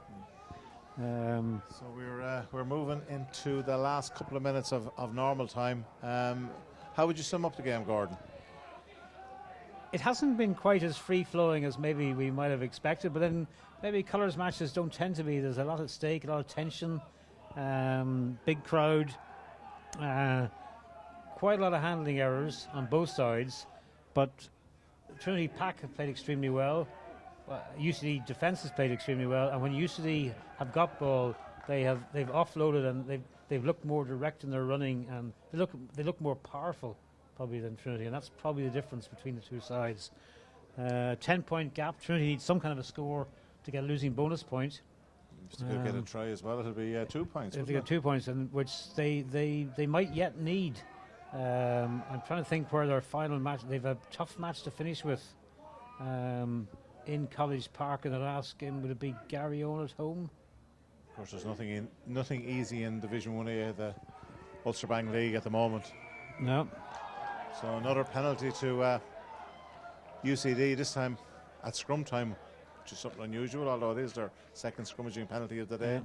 So and Gordon, also it was a sub prop for Trinity, James Ballard, who was penalised there. That Eric O'Sullivan, who played extremely well all throughout the game, has been taken off, and now Trinity are bringing on their sub hooker, Jack Boland. Paddy Finlay has played very well all night. His line-out throwing maybe wasn't quite the best. He's actually a prop who they've converted into a hooker in the last season, and a smashing player. We're into the last minute while Frawley is lining up his shot at goal. What players caught your eye? Oh, what players? For UCD, I think number 8, Paller Timmins, has had a fine game. Greg Jones played well. Nick Peters at scrum half. Barry Daly took his try well. The big guns, you would say, have played very well. Frawley kicks, and that seems to be straight down the middle if it's long enough. Yes. Another 3 points to UCD. 32 points to 19. They lead, and we're into what we call referees' time.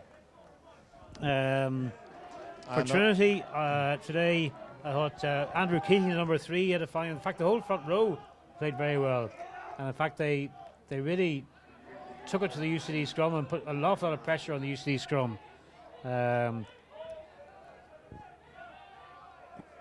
They've tried hard in the backs, but UCD's defence was as good as I think we've seen for a very long time. Porter drives forward there. Ball switch back, and Frawley now making another kind of half break, lays it back. Jamie Glynn fed on there. Advantage to Trinity. Can they get the ball? They have the ball, yes. UCD looks very much offside on the far side there, but they've got away with it. There are times, Dermot, when defences are up so quickly now that referees looked at his watch and he blows the final whistle. And UCD have been victorious by 32 points to 19 to add to their earlier success in College Park when they had a 10-point victory in there. I think a 13-point defeat for Trinity is a bit harsh on them. They probably deserve to get a losing bonus point at least out of that. But a fine win for UCD, Dermot. Yeah, a fine win for UCD. They probably deserved, as you say, they were probably sharper when they had the ball. And I suppose commiserations to Trinity. They fought the hard battle, but unfortunately they didn't get anything from it. Yeah, so thank you for viewing the game with us here tonight in Belfield. It's been a beautiful evening, if it's got a little bit chilly in the last half an hour or so. A happy UCD camp. I'm sure there'll be a few Guinnesses sung tonight in celebration of this, and many friends from both sides will share a few drinks afterwards.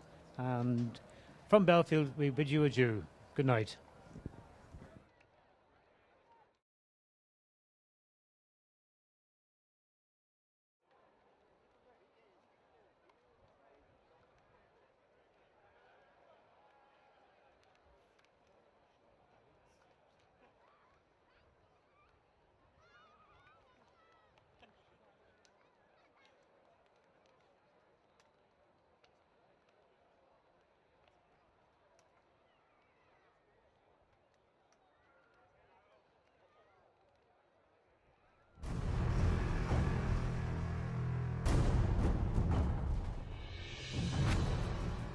What a place to hold a World Cup. The Rugby World Cup really relies on ticket revenues to pay for the commercial programme, pay for the entire infrastructure of the World Cup. Full venues with fans turning up having bought a ticket are critical. And if you get that right and people engage with your ticketing plan and your ticketing strategy, you can actually have very full stadia across all 48 matches. Bringing the world to the World Cup is what the ticketing strategy is all about.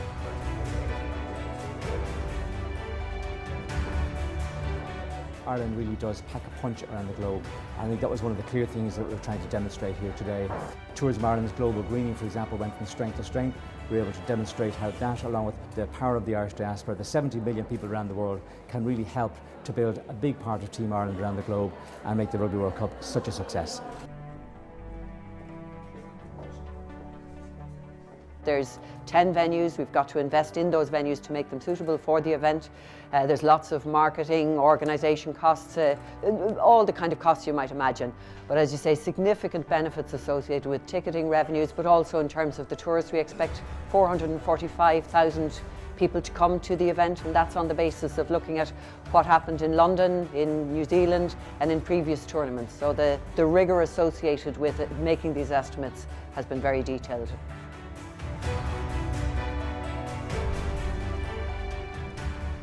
We've done a lot of work over the last couple of years in identifying bases, and we've identified 94 bases across Ireland which would all be capable of hosting any one of the 20 teams in Rugby World Cup in 2023. But I suppose the key things that we would look for, 4-star plus, bedrooms, good sized beds, good quality nutritional food. We talk about distances to facilities. We try as much as possible to ensure that players are travelling at a reduced amount of times.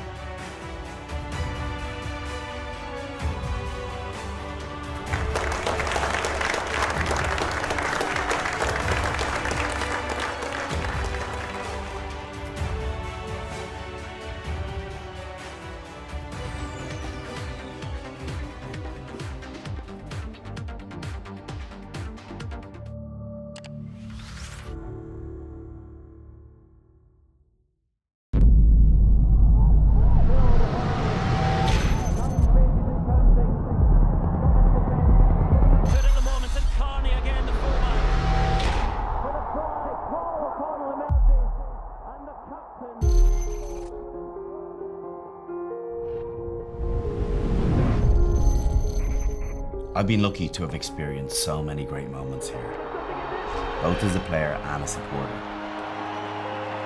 But I believe the best is yet to come. Rugby World Cup 2023 will mark 200 years since William Webb Ellis invented the game of rugby. Where better to celebrate that than in the world's oldest international rugby stadium? A stadium completely reborn just over 6 years ago, and now one of the world's greatest sporting venues.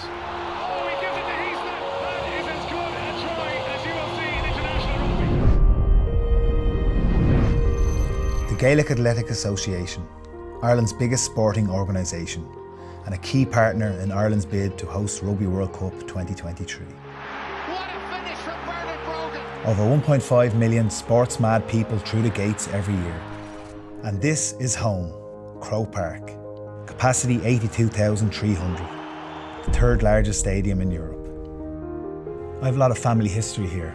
My uncle, my dad and my brothers all played here too. But this place is steeped in history. And every year a new chapter is written. And rugby is a part of that history.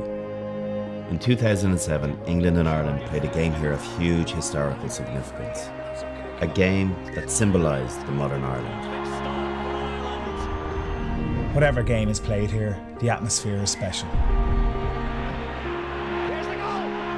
This is the heart of Dublin, less than a kilometre from the city's main street, the centre of Ireland's sporting universe. This place is ready to make history again. And this time, the world is invited. On May 25th, 1987, I played in Ireland's first Rugby World Cup game. Now, nearly 30 years on, Ireland is ready to bring the World Cup to here, my spiritual rugby home, Ravenhill, Belfast. The roar of the crowd is special. This stadium's heart is huge. So many memorable moments. It's here that Japan won their first game at a Rugby World Cup. The stadium has evolved. Now it's state-of-the-art with world-class facilities. But two things remain unchanged: the way the team plays and the passion of the supporters. A passion born out of Ulster rugby expressing its unique identity and culture.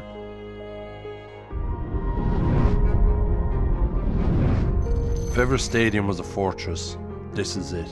Thomond Park, the home of Munster rugby. This isn't just in the community, this is the community. You want atmosphere?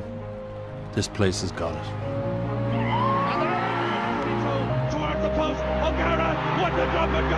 This stadium, the crowd, it's inspiration. When you put on a jersey in this stadium, it makes you bigger, it makes you better. We went 12 years unbeaten here, and it all comes from the people, their passion. I've played all over the world, but nothing compares. And we are ready to host a tournament that will be like no other, with rugby at its heart, that will live in the memory for generations to come.